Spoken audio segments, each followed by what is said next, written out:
Vamos lá, amores da minha vida! Vamos que vamos na correção do nosso simulado de número 2. Lembrando que o nosso primeiro simulado foi corrigido durante uma das nossas transmissões ao vivo de workshop, né? Agora, o simulado 2 eu estou pendente de resolver, porque no nosso workshop nós tratamos da resposta à acusação, e agora eu quero daquela resposta à acusação lá do oitavo exame, que era muito importante da gente tratar, e agora eu preciso corrigir com vocês esse simulado. Vamos lá? Então, olha só, gente, o que é que a gente precisa enxergar daqui nesse nosso simulado de número 2? Você já tem aí o espelho de correção, já sabe como foram atribuídas as pontuações, você já está recebendo, provavelmente, a sua correção individualizada. Se você ainda não recebeu, vai receber, tá? Fique tranquilo. Mas, veja só, Pierre foi denunciada, a gente precisa explicar aqui essa situação toda e como é que você ia enxergar as coisas nesse nosso simulado, né? Então, Pierre foi denunciado pelo crime de cárcere privado, qualificado pelo fato de a vítima ser menor de 18 anos, nos termos do artigo 148, parágrafo 1º, inciso 4º do Código Penal. A denúncia foi apresentada nos seguintes termos. No dia 10 de agosto de 2018, Pierre, com 22 anos de idade, residente domiciliado em Colinas, no Maranhão, privou a liberdade de sua namorada Tatiane, 17 anos de idade, mediante cárcere privado, pois manteve a vítima durante 15 horas dentro de um dos quartos de sua residência, restringindo-lhe totalmente, contra a sua vontade, a liberdade de locomoção. Peraí. Primeira coisa que a gente observa dentro dessa situação é que, na verdade, parece ser uma hipótese de violência doméstica e familiar contra a mulher. Mas, Ana, eles são apenas namorados, isso não muda nada. Ficou claro? Não importa se é namorado, se é marido, mulher, companheiro, companheira, noivo, não importa. Também não importa a coabitação. Independentemente deles coabitarem ou não, isso não faz diferença. Agora, se existe uma relação de afeto, certo? O que você tem é uma hipótese, quando a vítima é mulher, de violência doméstica e familiar contra a mulher, que seria da competência do juizado de violência doméstica e familiar contra a mulher. Ok? Tranquilo? Bom, vamos lá, voltando. Tatiane, 17 anos de idade, bom, já falei isso. Na fase do inquérito policial, então, peraí, olha para cá, a gente puxa uma setinha aqui. Violência doméstica, ok? Na fase do inquérito policial, Pierre alegou que, na verdade, Tatiane dormiu em sua casa e, como tinha uma prova para realizar no dia seguinte, resolveu trancar-se no quarto pela manhã para estudar. Ocorreu que a fechadura apresentou problemas e a porta não abria mais. Por conta disso, Pierre foi à procura de um chaveiro. Contudo, como naquela data era feriado municipal, demorou cerca de 15 horas para encontrar um profissional que prestasse o serviço na localidade, sendo certo que pediu a seu vizinho, Roberto, que continuasse tentando abrir a fechadura da porta. Gente, olha para cá, o que você tem aqui? Olha só. Não houve crime. Por que não houve crime, gente? O Pierre, na verdade, ele não trancou a menina dentro do quarto. Ela se trancou. Então, a hipótese seria, na verdade, de inexistência material do fato, o que é corroborado, comprovado, pelo depoimento do vizinho Roberto, né? Mas o fato não existiu, ele não trancou a menina em casa, isso não aconteceu. Ele não realizou a conduta de trancar, entendeu? Mas ainda que se pudesse dizer assim, alguma conduta aconteceu, ele não havia dolo, ele não tinha intenção de trancar a menina dentro do quarto.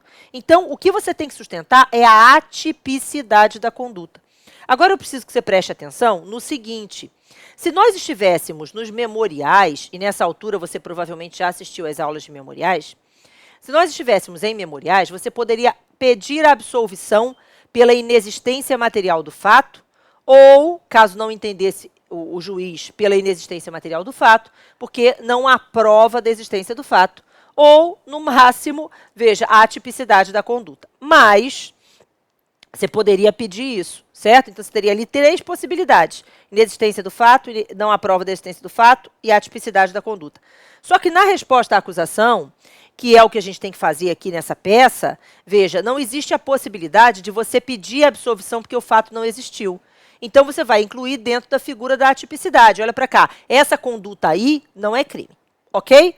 Tranquilo? Ela é atípica, certo? Você vai dizer o quê? Que não havia dolo por parte do tal rapaz, como é o nome dele mesmo? Peraí, esqueci. Pierre, em trancar a garota lá, ok? Tranquilo, gente? Então, é o que você tem que sustentar nessa hora. Então, você tem que lembrar que o foco seu, na hora de apresentar uma resposta à acusação, é o artigo 397 do CPP, certo? Então, beleza. Roberto, que ficou tentando abrir a porta, né? Que continuasse tentando abrir a porta. Em sede policial, o fato foi confirmado por Roberto e por Maria, esposa do Roberto. Embora a versão contrária houvesse sido apresentada pelo pai da vítima, Mário, que em seu depoimento perante a autoridade policial alegou que o réu teria dolosamente trancado sua filha no quarto, tendo em vista que sempre soube de inúmeras brigas entre o casal. Mário, pai da garota, afirmou que Tatiane se encontrava muito abalada com a situação e que não teria ido bem na prova, motivo pelo qual achou melhor não permitir que a menor fosse depor. Como é que é? Não tem depoimento da vítima. Gente, olha só, o depoimento da vítima seria, nesse caso, a única prova da materialidade. A única prova de que o crime teria ocorrido. E a vítima não prestou depoimento. Se a vítima não prestou depoimento, eu não tenho justa causa para a ação penal. Ficou claro? Então, falta a justa causa. Por este motivo, Tatiane não foi ouvida hora nenhuma. O juiz da primeira vara criminal da comarca de Colinas, primeira vara criminal, peraí, não era violência doméstica e familiar contra a mulher? Então, aqui, gente, a gente pode sustentar a incompetência do juízo. Eu já sei que alguns de vocês pensaram assim, peraí, mas se eu pedir a incompetência do juiz, não é pior para ele? Porque ir para o juizado de violência doméstica e familiar contra a mulher não seria pior? Peraí, a competência do juizado de violência doméstica e familiar contra a mulher é uma competência pela natureza da infração. Portanto, uma competência absoluta. Você não vai sustentar, não? E se pontuarem? Mas, Anne, se não pontuarem, você não perdeu nada.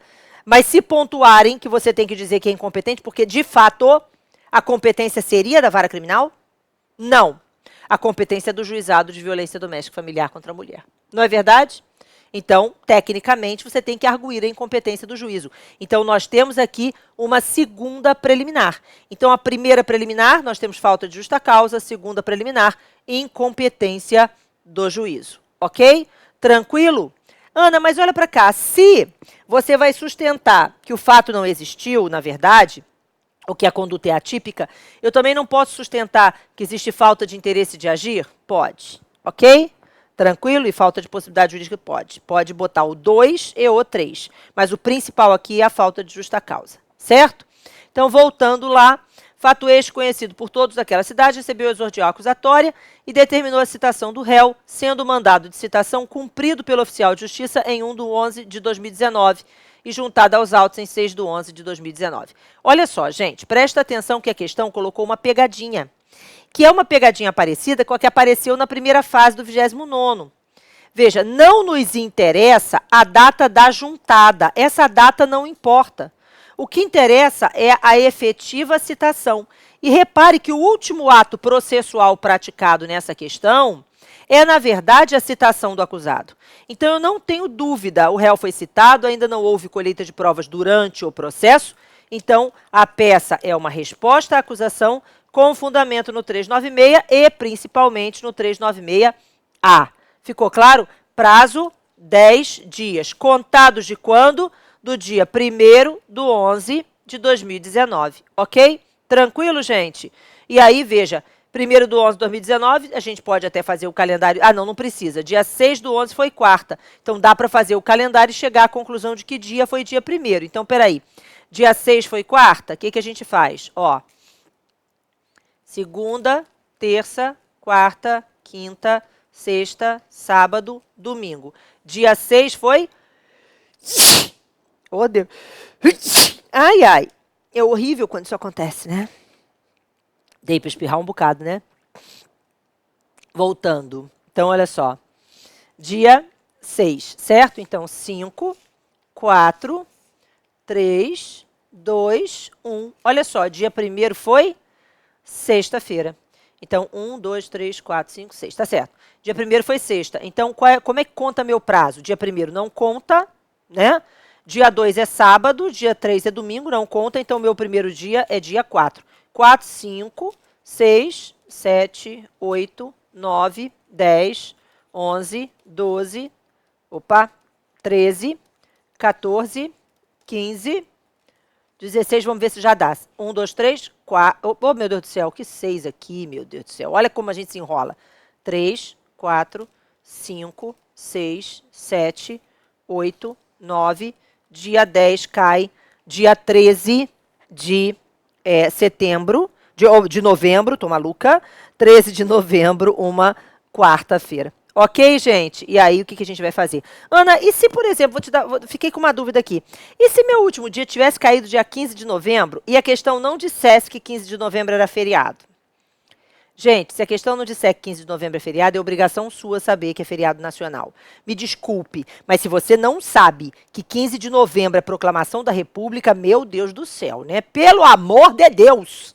Não pode fazer isso, tá? Então, 7 de setembro, 12 de outubro, 15 de novembro, pô, pelo amor de Deus, né? 1º de janeiro, 31 de janeiro, tá? Não dá, né? Você tem que saber que isso é feriado, tá? Certo? Entendido? Então, vamos embora. Voltando, 21 de abril, né? Enfim, aí feriados nacionais, 25 de dezembro, né? Então, beleza. Voltando para cá. Então, é uma RA, certo? E com esse prazo máximo é 13 de novembro de 2019, ok? E aí, vamos lá, gente. Então, como é que você faria essa peça? Excelentíssimo senhor doutor juiz de direito da primeira vara criminal da comarca de Colinas, Maranhão. Beleza. Mas, Ana, não era juizado de violência doméstica? Não, juizado é a competência que deveria ser. O processo está no juízo da primeira vara de Colinas. Você vai botar lá a primeira vara de Colinas, tá? E aí você vai sustentar. PR, papapá, 396-396A. Vem apresentar a resposta à acusação pelos motivos de fato e de direito a seguir aduzidos. Fatos. Narrativa breve dos fatos. Já está até demais essa narrativa aqui. Preliminarmente, ressalta-se que a denúncia não deveria sequer ter sido recebida por falta de justa causa, já que a própria vítima, que poderia confirmar a prática do suposto crime, não foi ouvida, deixa eu botar outra cor aqui para ficar ressaltando aqui, que não foi ouvida em sede policial. Importante dizer que justa causa é a existência de lastro probatório mínimo, papapá. Neste caso, afirmamos, afirmamos não é primeira pessoa, gente, é sempre na terceira pessoa. Pode-se afirmar que se trata de uma... Mas, Ana, vão tirar ponto meu se eu colocar podemos? Não. Afirmar que se trata de uma acusação temerária e deve o douto magistrado reconhecer a nulidade nos termos do artigo 395-3, em combinação com 564-4 do Código de Processo Penal, que é a hipótese de falta de justa causa, gera nulidade, coloca no 564-4, porque não existe outra, ou pode colocar na falta de condição da ação, né?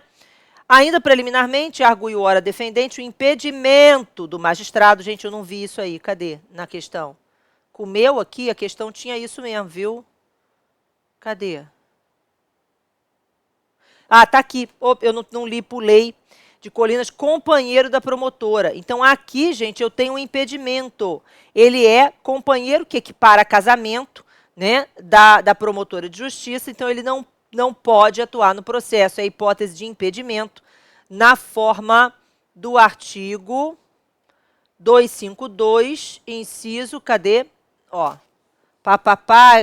casado, companheiro da promotora, 252, inciso 1º do Código de Processo Penal, devendo ele afastar-se do pleito, ok? E aí, arguir a nulidade no 564-1, que é a hipótese de suspeição e impedimento.